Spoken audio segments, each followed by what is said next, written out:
هلو everybody ثانكس جود مان، ازيك عامل ايه وازاي المنهج اللي عليك؟ يا رب تكون بخير. النهارده مستر جايين بنشرح درس تفاعلات الاحتراق والتلوث البيئي.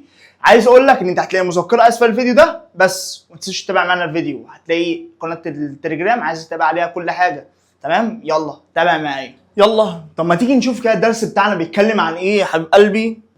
قال لي الدرس يا مستر بيتكلم عن تفاعلات الاحتراق والتلوث البيئي. يعني ايه احتراق اصلا؟ يعني ايه احتراق؟ قال لي يعني انا بولع في حاجه. يعني ايه بولع في حاجه يا مستر؟ يعني اهو بشعلها اهو زي الصوره موضحه كده ان احنا ايه بنحترق بحاجه. تمام، حلو قوي يا مستر. طب وايه اللي ربط الاحتراق اصلا بالتلوث البيئي؟ قال لي يا مستر ده اصلا الاحتراق ده اصلا بيولد تلوث بيئي، وهنعرف كده كمان شويه. تمام، يعني بسبب البخار والعوادم دي اصلا بتلوث تلوث بيئي. تمام، يعني مثلا وليكن لو جيت حلقت اي ورق مش بيطلع عادم، بيطلع دنيا. طب بقول لك ايه، ما تيجي نشوف النهارده اللي هناخده مستر مصطلح الاحتراق والاحتراق التام والاحتراق الغير تام والفرق ما بينهم وقابليه الاشتعال ودرجه الاشتعال والنسب.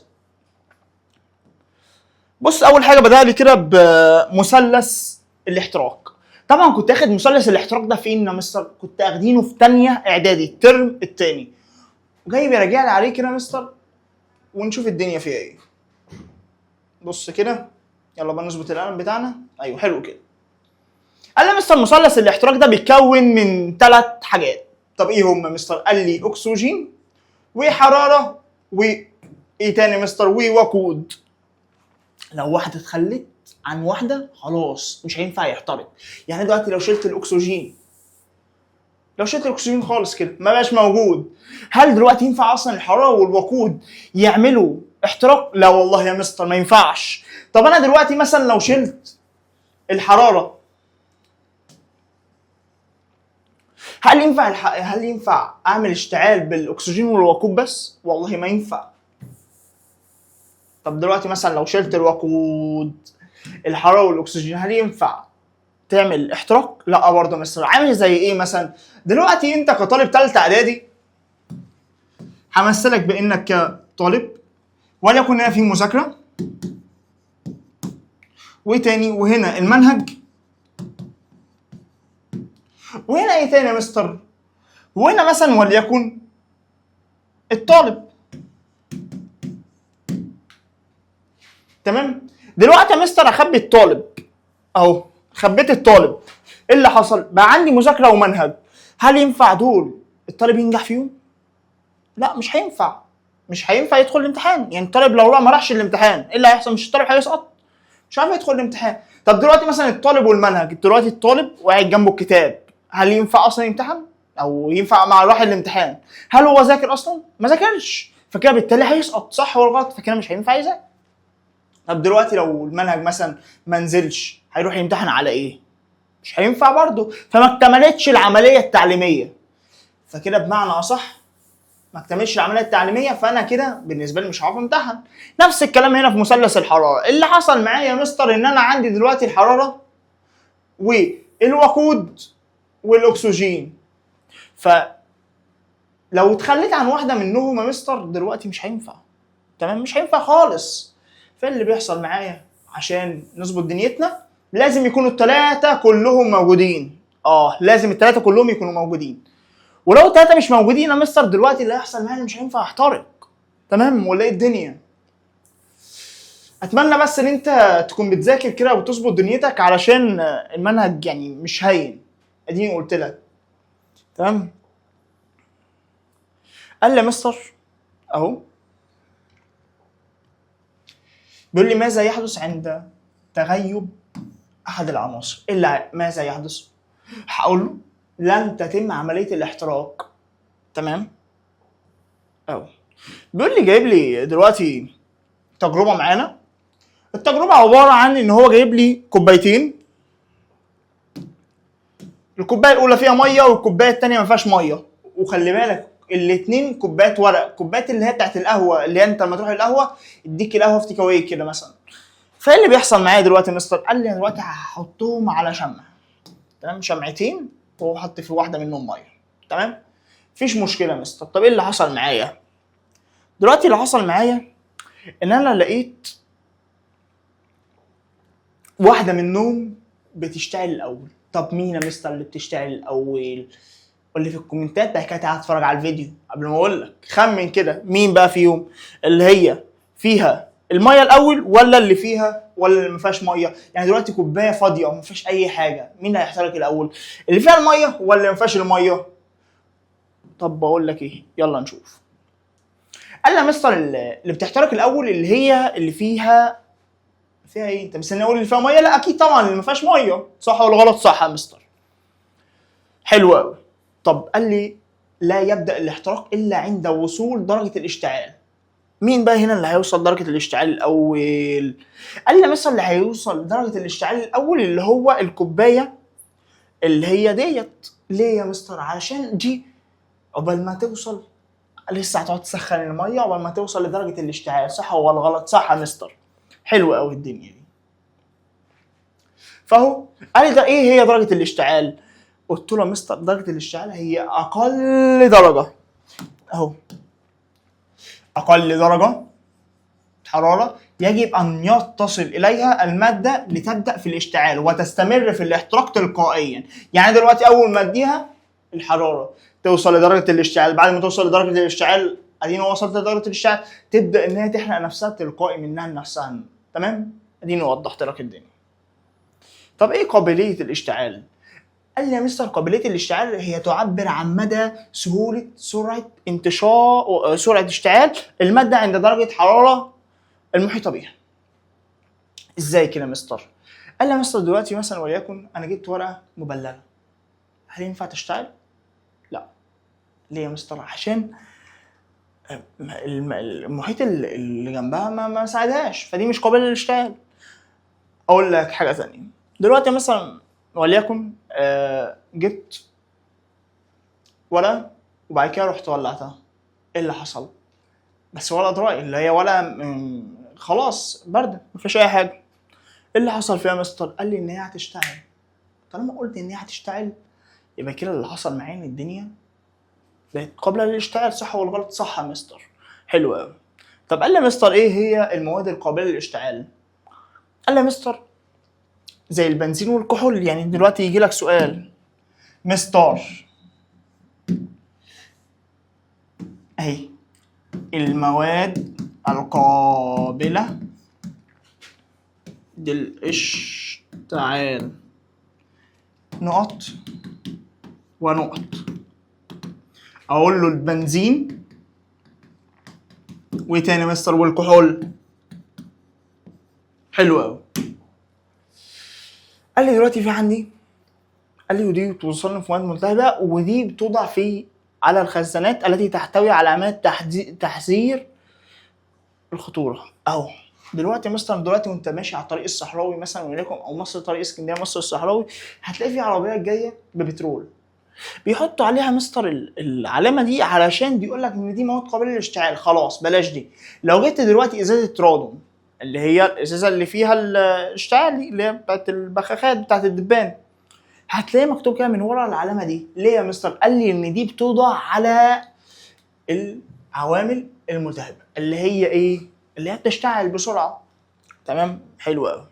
قال لي في عندي احتياطات امن وسلامه مهمه جدا. قال لي ارتداء معدات الوقايه زي النظارات والقفازات. قال لي يا مستر عشان ما احترقش. تمام؟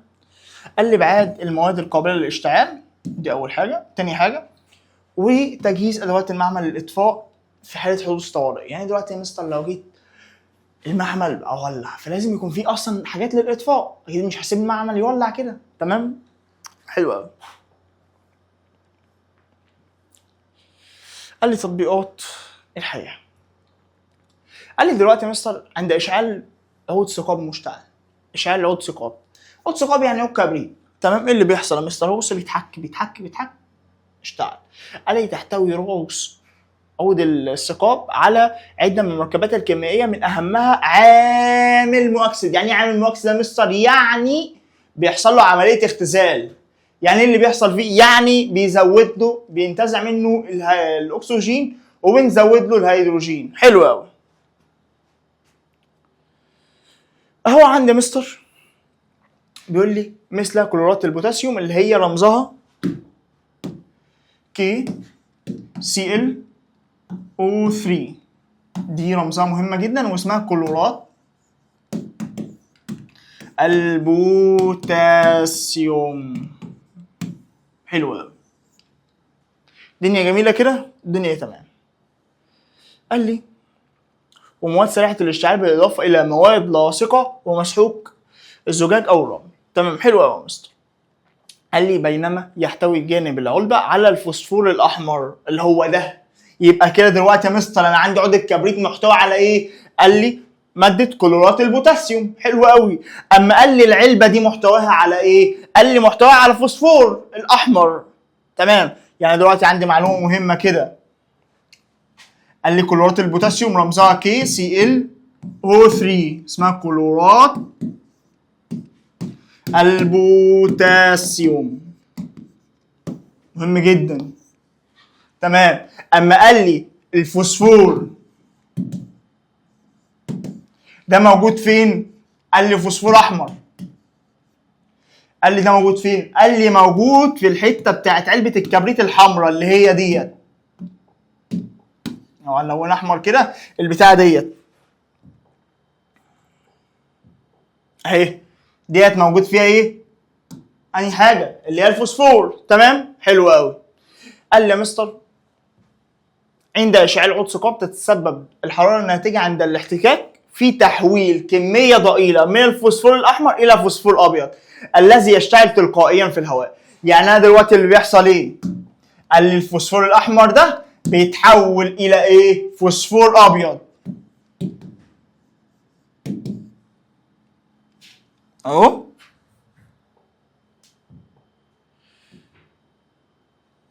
الى الفوسفور الابيض. تمام، حلو قوي يا مستر. قال لي مؤديا انحلال كلورات البوتاسيوم فينتج كلوريد البوتاسيوم لوحده والاكسجين. طب ما تيجي نشوف الدنيا كده. انا نبص كده. يعني انا كده عندي كلورات البوتاسيوم. قال لي بتنحللي بالحراره متحوله الى ايه يا مستر؟ بسبب الفوسفور هتحول لي لكي سي ال زائد ايه يا مستر؟ قال لي بص زائد اكسجين. طب ما تيجي نشوف اهو ايه اللي بيحصل بقى. ايه الشمع البوسه النهارده؟ زائد O2. حلو قوي. طب ما تيجي نوزن المعادله. تمام، واحده كي داخله وواحده كي طالعه، واحده سي داخله واحده سي اللي طالعه، يعني واحده داخله وواحده طالعه. 2 داخلين 3 طالعين. هل ينفع مستر؟ لا والله ما ينفع. اضرب في كام؟ قال لي اضرب هنا في 3 واضرب هنا في 3. اضرب هنا في 2 بقى مش في 3. ليه يا مستر؟ 2 في 3 بكام؟ ب6. يعني كده 6 ذرات اكسجين. تمام، 6 ذرات هنا. وهنا 2 في 3 بكام؟ ب6. يعني 6 ذرات اكسجين. حلو قوي. يعني كده 2 في كي. المفروض احط هنا بقى 2. ليه يا مستر؟ علشان يبقى وزن المعادله تمام. يبقى 2 2 3. تمام، يعني المعادله دي تجيلك لو جات لك في الامتحان. ده اسمه ايه؟ كلورات البوتاسيوم. اما ده اسمه ايه يا مستر؟ كلوريد البوتاسيوم. حلو قوي. وده الاكسجين. طب ده مستر كان بيتم بسبب ايه؟ قال لي بسبب تحول الفوسفور الاحمر الى الفوسفور الابيض. تمام، حلو قوي. قال لي فينتج الكلوريد البوتاسيوم والاكسجين ليشتعل راس العود الثقاب والخشب بشده في اكبر وقت، يعني اكبر سرعه. حلو قوي. قال لي دلوقتي يا مستر احنا عايزين نعرف يعني ايه يعني ايه الاحتراق اصلا. طب ما بقول لك ايه، ما تيجي نراجع كده ثواني. تيجي نراجع. دلوقتي انا عندي درجه الاشتعال. درجه الاشتعال هي اقل درجه ممكنه ممكن يصل ليها ايه عشان الماده عشان تبدا في الايه؟ في الاشتعال. حلو قوي. اما قال لي قابليه الاشتعال هي تعبر عن مدى سهوله الماده للاشتعال او سرعه الاشتعال بتاعتها. تمام. وعندي المواد القابله للاشتعال زي ايه يا مستر؟ قال لي زي البنزين والكحول. قال لي بنحط العلامه ديت على ايه؟ على السيارات اللي هي فيها مواد بتشتغل بسرعه، او على اي حاجه بتشتغل بسرعه. يعني انت لو جبت علبه رادون او جبت اي حاجه بريجاسول مثلا هتلاقيها عليها، لو جبت سبراي برضو هتلاقي عليها بتاعت الاشتعال ديت. تمام، حلو قوي يا مستر.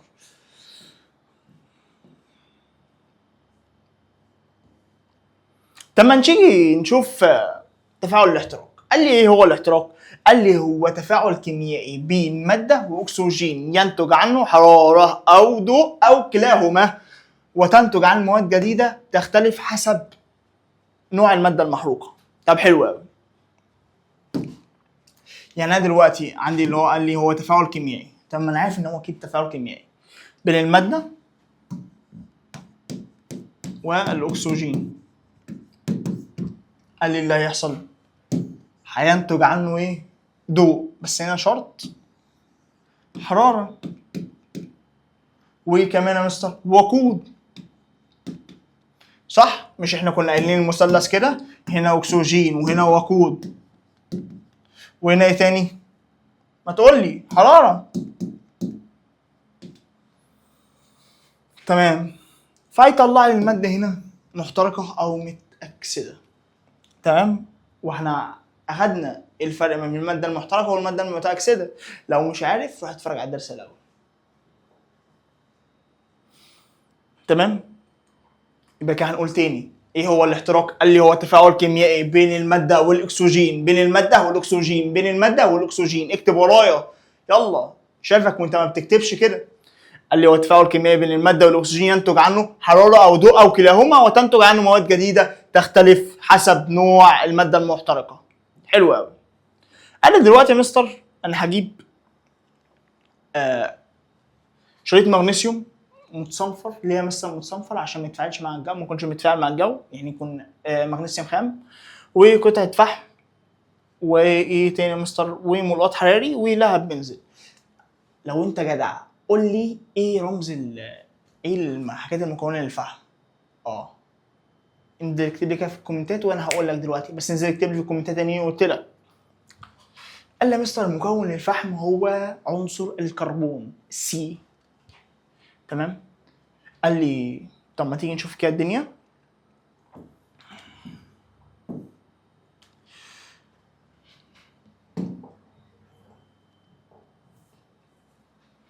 قال لي دلوقتي عندي مستر المغنيسيوم، طبعا هوفر له الشروط بتاعت يا مستر بتاعت الاحتراق. قال لي يا مستر هيكون لي زائد O2 والشروط. قال لي هيكون لي MgO. قال لي Mg تكافؤ ثنائي والO تكافؤ ثنائي، فالاثنين راحوا مع بعض. طب ما تيجي نشوفها كده يا مستر. اكسيد المغنيسيوم، تمام، مغنيسيوم Mg، اكسيد يعني O. تمام، ده تكافؤ ثنائي وده تكافؤ ثنائي، ده راح هنا وده راح هنا، بس احنا قلنا طالما الاثنين زي بعض راحوا مع بعض لاشوا بعض. تمام، حلو قوي.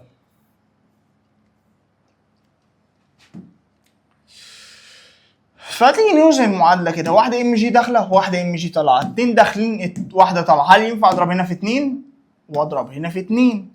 تمام، هي مالها الاتنين بقت معوقه ليه كده؟ ايه اتنين. حلو قوي يا مستر. قال لي تحترق معظم الفلزات وتنتج اكاسيد فلزيه قاعديه. يا مستر، تنتج اكاسيد فلزيه قاعديه. يعني دلوقتي سؤال يجي لك في الامتحان، تحترق الفلزات وتنتج اكاسيد قاعديه. اكاسيد قاعديه.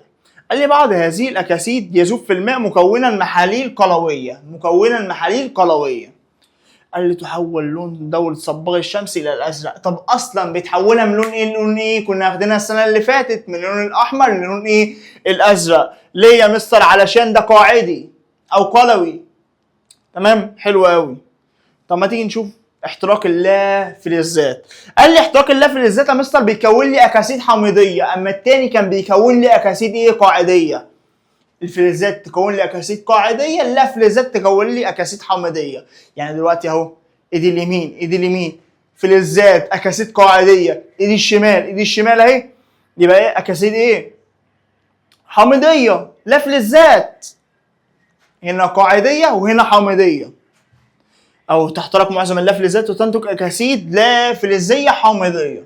قال لي معظم هذه الاكاسيد تذوب في الماء مكونا احماض وتحول من لون من دوري صباغ الشمس الى اللون الاحمر.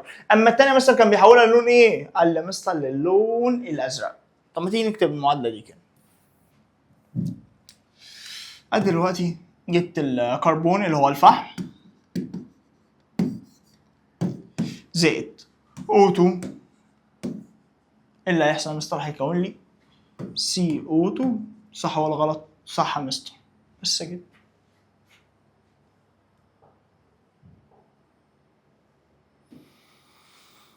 قال لي برضو دلوقتي عندي مستر حاجه اسمها لهب بنزين. لهب بنزين دلوقتي مستر، تعالى بس كده نعرف. احنا دلوقتي خدنا تفاعل الاحتراق تمام، وبعد كده قال لي هنديلك تفاعلات الاحتراق التام والغير تام. تمام حلو قوي. طب ما تيجي نشوف. قال لي موقد بنزين ده مستر حاجه عامله شبه اللي هو البوتاجاز كان عندنا في البيت، بس ده حاجه احسن منه يعني. تمام. قال لي في فتحه مفتوحه عشان يسمح بدخول اكبر كميه من الاكسجين لحرق الغاز تماما. قال لي وبقرب منه الماده. قال لي واللهب ده هيكون ازرق. تمام حلو قوي. قال لي ضع كميه من الميه دي في انبوبه الاختبار واشعل الموقد بتاع البنزين مع فتح صمام الهواء تماما حتى يصبح اللهب لونه ازرق. يعني دلوقتي لما ادخل اكبر كميه من الاكسجين النار بتبقى زرقاء، لكن لو انا قللتها بتبقى النار ايه؟ حمراء. هقول لك حاجه تانية. انت دلوقتي نار البوتاجاز اللي موجوده عندك في البيت لو هي حمراء يبقى كده الاكل مش هيستوي غير بعد شويه، بعد ساعات. لكن لو النار زرقاء قال الاكل هيستوي ساعتها. تمام حلو قوي. قال لي في حاله اللهب الازرق تبقى قاعده انبوبه الاختبار نظيفه تماما، اما في حاله اللهب الاصفر تكون مسحوق اسود من الكربون غير المحترق على قاعده الانبوبه. طب ما تيجي نعرف ايه الدنيا. قال لي مستر من الغازات المستخدمه في موقد البنزين وموقد الغاز المنزلي الى مجموعه من المركبات الكيميائيه تعرف بالهيدروكربونات. طب ايه الهيدروكربونات دي مستر؟ قال لي تتركب من هذه المركبات اساسيه من عنصر الهيدروجين والكربون في الغاز الطبيعي، يتكون اساسا من الميثان. طب رمز الميثان كان ايه يا مستر؟ قال لي رمز الميثان CH4 وغاز البوتاجاز، ويتكون معظمهم غازي البروبان والبيوتان. يعني دلوقتي سؤال يجي يقول لك يا مستر، يجي يقول لي غاز البوتاجاز ده مكون من ايه؟ اقول له غاز البروبان وغاز البيوتان. تمام حلو قوي. وكل دول باذن من تبع ايه؟ سلسله يا مستر الهيدروكربونات. طب تمام كده يا مستر. يعني دلوقتي يا مستر في حاله اللهب الازرق قاعده الانبوبه بتبقى ايه؟ نضيفه تماما ما فيهاش حاجه. يعني اهو بص اهو في حاله اللهب الازرق الانبوبه نضيفه تماما، لكن في حاله اللهب الاصفر الانبوبه اسودت. ليه يا مستر؟ قال لي بسبب حدوث احتراق غير بسبب تكون مسحوق من الكربون اللي هو ايه؟ الغير محترق على قاعده الانبوبه. قال الاحتراق التام لايه يا مستر؟ لغازات الهيدروكربونات. غازات الهيدروكربونات يا مستر معلومه ليك بتبقى سلسله الهيدروكربونات دي مكونه من غازات تانية برضو معظمها من ضمن الحاجات العضويه. يعني غاز الميثان ده غاز عضوي خلي بالك، يعني غاز اللي في البيت ده من ضمن الغازات العضويه. تمام اديني قلت لك يعني عشان لو جات لك معلومه اسرائيليه في الامتحان تكون عارفها وفاهمها. حلو قوي. قال لي دلوقتي يا مستر عملت عمليه احتراق للميثان. ايه اللي حصل يا مستر؟ طبعا في وجود الاكسجين، فكون لي يا مستر كون لي كده CH4 دي اتحلت وبقت CO2 وميه، وطبعا طلع لي حراره. طبعا قال لي طلع لي حراره. بعد كده مستر ايه التفاعل ده؟ ايه طارد ولا ماس؟ طارد للحراره عشان الحراره بره، اما الحراره لو جوه يا مستر قال لي اللي حصل فيها ايه؟ قال لي دلوقتي لو حصل كده يبقى كده معناه ان التفاعل ماس للحراره. تمام واديني قلت لك. قال لي وده مستر بيعرف بالاحتراق التام طب ما تيجي نوزن كده المعادله ونشوف دنيتنا ونشوف ايه الدنيا ماشيه فيها ازاي. يعني ايه الحوار ده؟ CH4 زائد O2 الدنيا كون لي CO2 زائد H2O. حلو قوي. C داخله C طالعه، 4 H داخلين 2 طالعين. هل ينفع مستر؟ لا والله ابدا ما ينفع. اضرب هنا في 2. تمام، ضربت هنا في 2. نوزن تاني من الاول، واحده C داخله وواحده C طالعه، 4 H داخلين 4 H طالعين، 2 O داخلين 4 O طالعين. هل ينفع؟ لا. يبقى اضرب هنا في 2 واضرب هنا كمان في 2. ليه يا مستر؟ ايه ده اللي حصل كده؟ ما ينفعش اضرب هنا كمان في 2. ركز. ولا ينفع اضرب هنا كمان في 2. اضرب هنا في 2. ليه يا مستر؟ عشان 2 داخلين يبقى 4 طالعين. تمام، حلو قوي.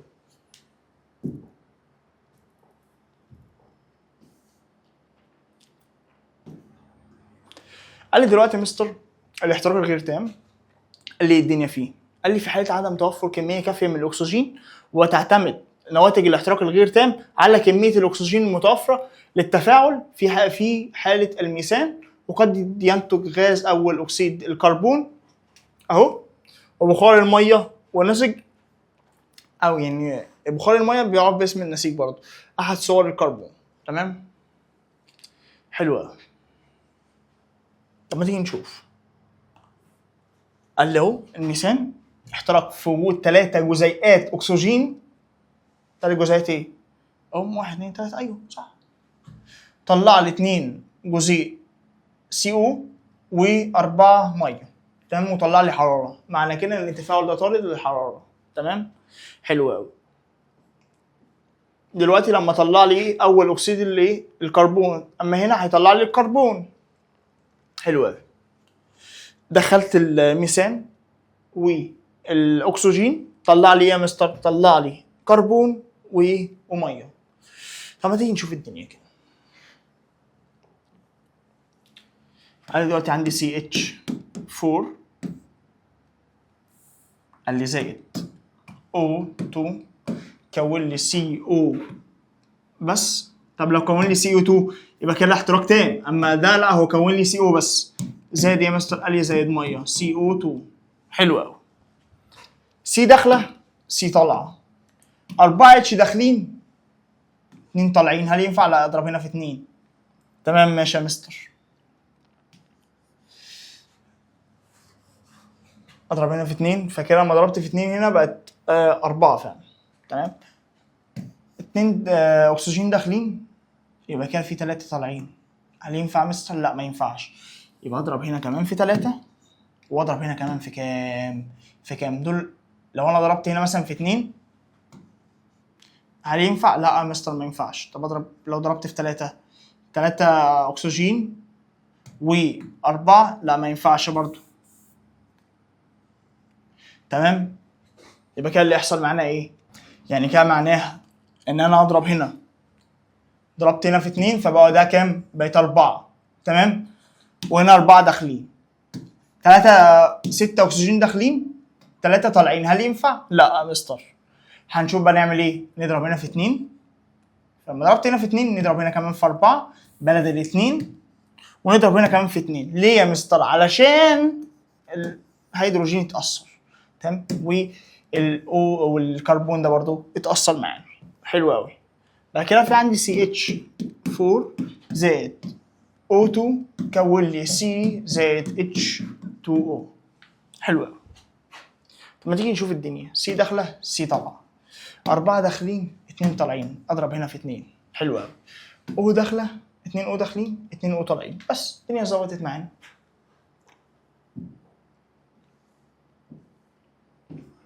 قال لي مستر ملحوظه يطلق على الاحتراق الغير تام لكتله معينه من وقود هيدروكربوني. يعني ايه هيدروكربوني؟ يعني من ضمن الحياه العضويه، كميه من الطاقه اقل من الكميه التي يطلقها الاحتراق التام لنفس الكتله. يعني انا دلوقتي لو جيت، مش كلنا كان بيطلع درجه حراره او بيطلع حراره موجوده؟ تمام، قال لي اللي بيحصل يا مستر ان الاحتراق ده يا مستر لما بيحصل معانا بيقول لي ان الاحتراق الغير تام ده بيكون لي حراره قليله، تمام، اما التاني بيكون لي حراره كتيره بس.